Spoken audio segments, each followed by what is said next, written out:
بسم اللہ الرحمن الرحیم۔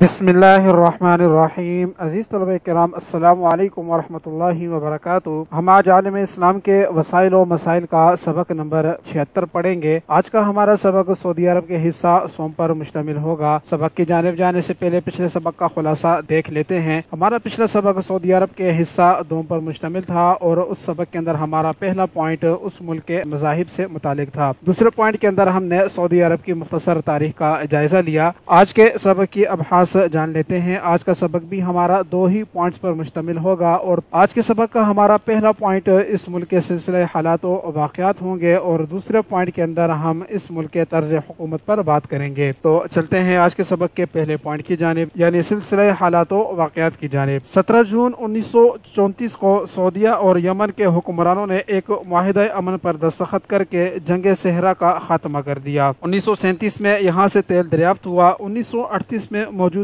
کلمہ طیبہ والا قومی پرچم رائج کیا گیا۔ 1944 میں عربین امریکن آئل کمپنی یعنی ارامکو کو تیل کے حقوق حاصل ہو گئے۔ دوسری جنگ عظیم کے بعد تیل کی برآمدات شروع ہوئی اور ملک میں دولت کی ریل پیل شروع ہوئی۔ ابن سعود نے اقتصادی و سماجی ترقی کے پروگرام شروع کیے۔ 1949 میں امریکہ نے جدہ میں سفارت خانہ کھولا۔ 1951 میں دمام الریاض ریلوے تکمیل کو پہنچی۔ وزارت داخلہ تشکیل دی گئی۔ فوجی امداد کے بدلے میں امریکہ کو 5 سال کے لیے دہران کا ہوائی اڈا استعمال کرنے کی اجازت دی گئی۔ 10 اکتوبر 1953 کو ولی عہد سعود بن عبدالعزیز کو وزیر اعظم نامزد کیا گیا۔ 9 نومبر 1953 کو شاہ عبدالعزیز 73 سال کی عمر میں طائف کے اندر انتقال کر گئے تو ان کے بڑے صاحبزادے شاہ سعود سریر آرائے سلطنت ہوئے۔ وزراء کی کونسل بنی اور شہزادہ فیصل کو ولی عہد مقرر کیا گیا۔ 1956 میں مصر پر حملے اور برائمی کے تنازع پر برطانیہ اور فرانس سے تعلقات توڑ لیے گئے۔ 1957 میں اردن اور عراق کے ساتھ اتحاد ہوا۔ اسی برس ریاض یونیورسٹی کی بنیاد رکھی گئی۔ 1958 میں ولی عہد شہزادہ فیصل کو وزیر اعظم مقرر کیا گیا اور پہلی بار ایک کابینہ تشکیل دی گئی۔ اسی عرصے میں شاہ سعود کی فضول خرچیوں کی وجہ سے مملکت دیوالیہ ہوتی جا رہی تھی۔ 1958 میں جب شہزادہ فیصل ولی عہد اور وزیر اعظم بنے تو کہا جاتا ہے کہ اس وقت خزانے میں صرف $100 نقد رقم موجود تھی۔ فیصل نے شاہی فضول خرچی پر پابندی عائد کر کے متوازن بجٹ بنانے کے اقدامات کیے، چنانچہ 1960 میں انہیں وزارت عظمیٰ سے ہٹا دیا گیا۔ 1961 میں مدینہ یونیورسٹی کی بنیاد رکھی گئی، سپریم پلاننگ کونسل بنائی گئی۔ 1962 میں کابینہ میں رد و بدل ہوا تو شہزادہ فیصل کو نائب وزیر اعظم بنا دیا گیا۔ 1962 میں یمن میں خانہ جنگی چھڑی تو سعودیہ نے امام یمن کی مدد کی۔ جمہوریہ یمن کو فوجی امداد دینے پر مصر سے تعلقات ختم کر لیے گئے۔ معاہدہ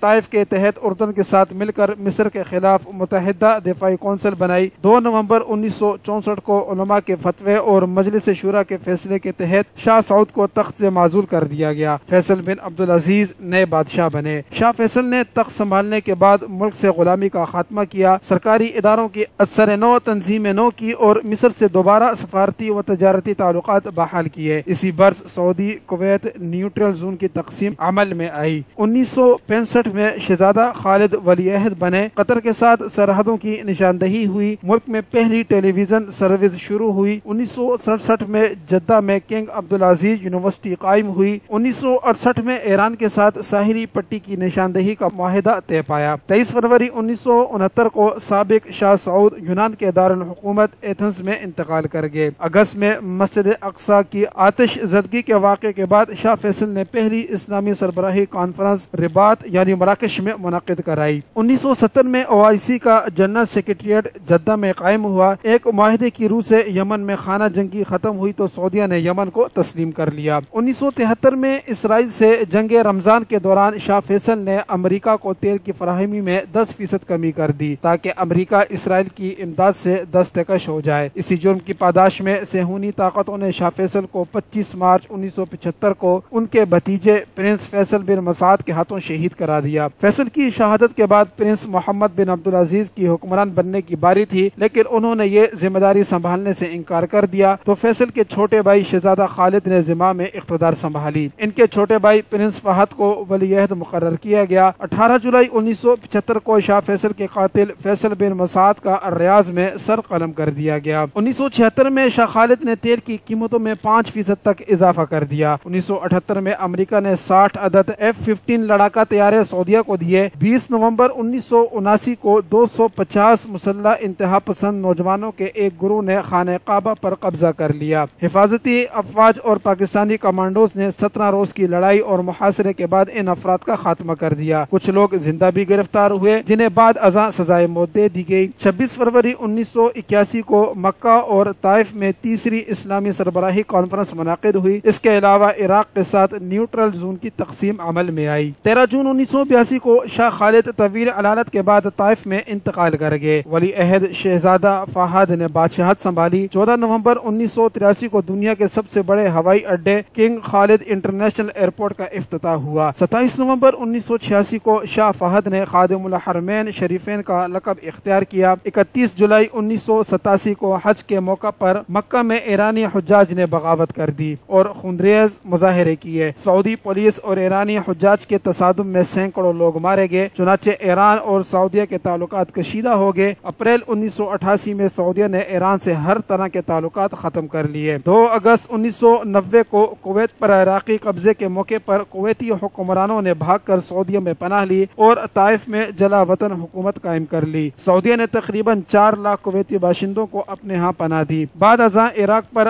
حملے کے لیے امریکہ اور اتحادی ممالک کی مدد کی اور اپنے تمام اڈے امریکہ کے حوالے کر دیے۔ 21 جولائی 1990 کو چین کے ساتھ سفارتی تعلقات قائم ہوئے۔ 26 مارچ 1991 کو ایران سے دوبارہ تعلقات بحال ہوئے۔ 20 اگست 1993 کو شاہ فہد نے ایک 60 رکنی نامزد شورا کونسل کے قیام کا اعلان کیا۔ اس شورا نے 28 دسمبر کو حلف اٹھایا۔ اپریل 1994 میں نئی انتظامی تقسیم کے تحت مملکت کے 14 صوبے بنا دیے گئے۔ جنوری 1996 میں شاہ فہد نے بیماری کے باعث عنان حکومت عارضی طور پر شہزادہ عبداللہ کے سپرد کر دی، جنہوں نے 2 ماہ تک قائم مقام بادشاہ کے فرائض سر انجام دیے۔ جولائی میں 61 رکنی نامزد مجلس شورا کے چیئرمین نے سعودیہ میں انتخابات کو یکسر مسترد کر دیا۔ 21 جنوری 1999 کو سعودی حکومت نے اپنے قیام کی 100ویں سالگرہ منائی۔ 2 جولائی 2000 کو کویت کے ساتھ بحری حد بندی کا سمجھوتا طے پایا۔ 8 نومبر کو سعودیہ نے 9 سال کے بعد عراق کے ساتھ اپنی سرحدیں کھول دی۔ شاہ فہد کے دور میں قومی زندگی کے ہر شعبے میں ہمہ جہت ترقی ہوئی۔ 7واں ترقیاتی پروگرام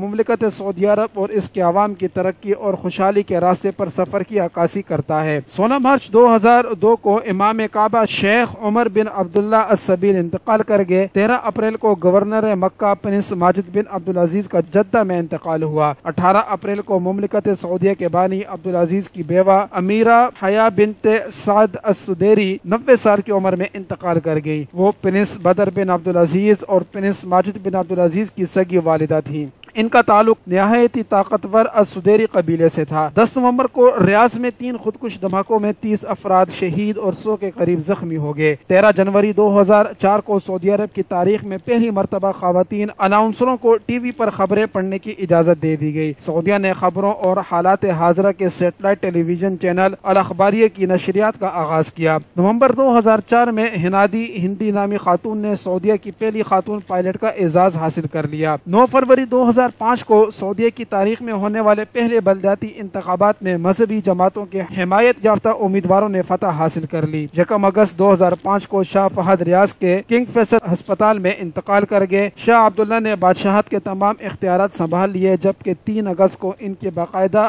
رسم تاج پوشی ہوئی۔ امیر سلطان کو ولی عہد نامزد کیا گیا۔ جنوری 2009 میں تقریباً 30 سال کی بندش کے بعد جدہ اور طائف میں سینما گھر دوبارہ کھل گئے اور جدہ کے سینما میں پہلی مزاحیہ عربی فلم مناحی کی نمائش کی گئی، جسے دیکھنے کے لیے عرب خواتین اور حضرات کی بڑی تعداد نے سینما گھر کا رخ کیا۔ فلم کی نمائش کی اجازت گورنر مکہ شہزادہ خالد الفیصل نے دی تھی اور یہ فلم پرنس عبدالولید بن طلال کے روتانا گروپ نے بنائی تھی۔ مارچ میں سعودی حکومت نے اپنی تاریخ میں پہلی مرتبہ ایک خاتون کو محکمہ تعلیم کا نائب وزیر مقرر کیا۔ مملکت میں کسی خاتون کے پاس یہ سب سے بڑا سرکاری عہدہ قرار دیا جاتا ہے۔ امریکہ میں تعلیم یافتہ سعودی ماہر تعلیم تعلیم خاتون نورا الفیض کو خواتین کے تعلیمی امور سے متعلق نائب وزیر مقرر کیا گیا۔ جنوری 2009 میں شاہ عبداللہ نے 475 ارب ریال کے اخراجات کے ساتھ ملکی تاریخ کے سب سے بڑے بجٹ کا اعلان کیا۔ جون میں خلیج کے 5 ممالک نے یورپی یونین کی کرنسی یورو کے طرز پر اپنی مشترکہ کرنسی مارکیٹ میں لانے پر غور شروع کیا۔ ان میں سعودیہ، کویت، قطر، بحرین اور متحدہ عرب امارات شامل تھے۔ فیصلہ کیا گیا کہ 2015 تک مشترکہ کرنسی رائج کر دی جائے گی۔ سعودیہ کو اس لیے مرکزی بینک کا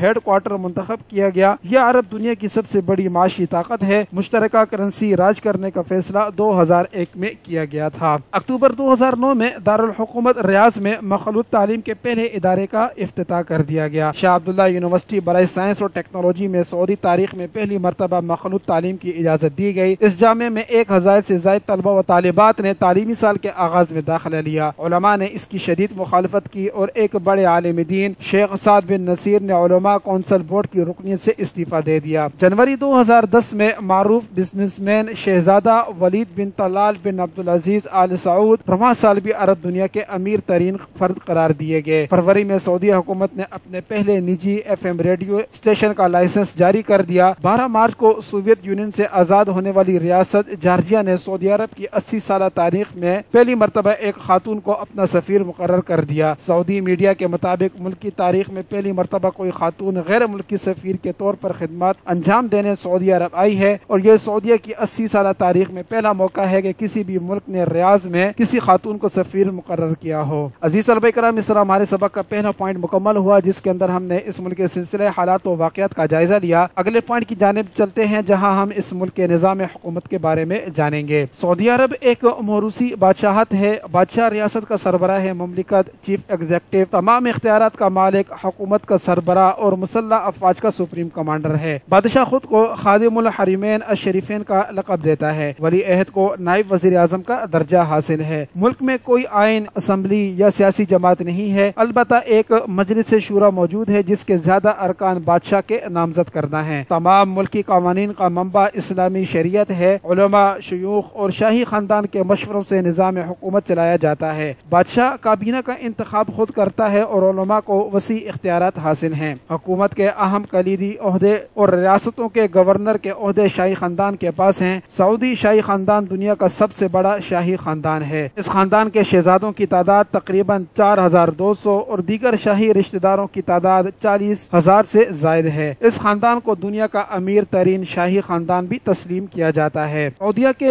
حکمرانوں کے 3 دور ہیں۔ پہلے دور کے حکمرانوں کے بارے میں جانتے ہیں۔ پہلے حکمران کا نام امیر سعود بن محمد تھا۔ دوسرا سعودی حکمران امیر محمد بن سعود۔ تیسرے نمبر پر امیر عبدالعزیز بن محمد بن سعود۔ اسی طرح چوتھے حکمران امیر سعود بن عبدالعزیز بن محمد بن سعود، اور پہلے دور کے 5ویں اور آخری حکمران امیر عبداللہ بن سعود ہے۔ دوسرا دور آل سعود کا 1819 سے شروع ہوتا ہے، اور اس دور کے پہلے حکمران امیر شاری بن سعود الکبیر، دوسرے حکمران امیر ترکی بن عبداللہ بن محمد، اسی طرح تیسرے نمبر پر امیر فیصل بن ترکی، چوتھے حکمران امیر خالد بن سعود، 5ویں نمبر پر امیر عبداللہ بن شنیان، 6 نمبر پر امیر فیصل بن ترکی، 7ویں نمبر پر امیر عبداللہ بن فیصل، 8ویں نمبر پر امیر عبد الرحمن الفیصل۔ سعودی عرب کا جدید دور 23 ستمبر 1932 سے شروع ہوتا ہے، اور اس کے پہلے حکمران شاہ عبدالعزیز بن عبد الرحمن، دوسرے حکمران شاہ سعود بن عبدالعزیز، تیسرے حکمران شاہ فیصل بن عبدالعزیز، چوتھے حکمران شاہ خالد بن عبدالعزیز، 5ویں حکمران شاہ فہد بن عبدالعزیز، 6ٹھے حکمران شاہ عبداللہ بن عبدالعزیز، اور موجودہ حکمران شاہ سلیمان بن عبدالعزیز ہیں۔ تو عزیز طلبہ کرام، اس طرح ہمارے سبق کا یہ دوسرا پوائنٹ بھی مکمل ہوا، جس کے اندر ہم نے اس ملک کے طرز حکومت پر بات کی۔ آج کے سبق کا خلاصہ جان لیتے ہیں۔ آج کا سبق ہمارا 2 پوائنٹس پر مشتمل تھا۔ پہلے پوائنٹ کے اندر ہم نے سعودیہ کے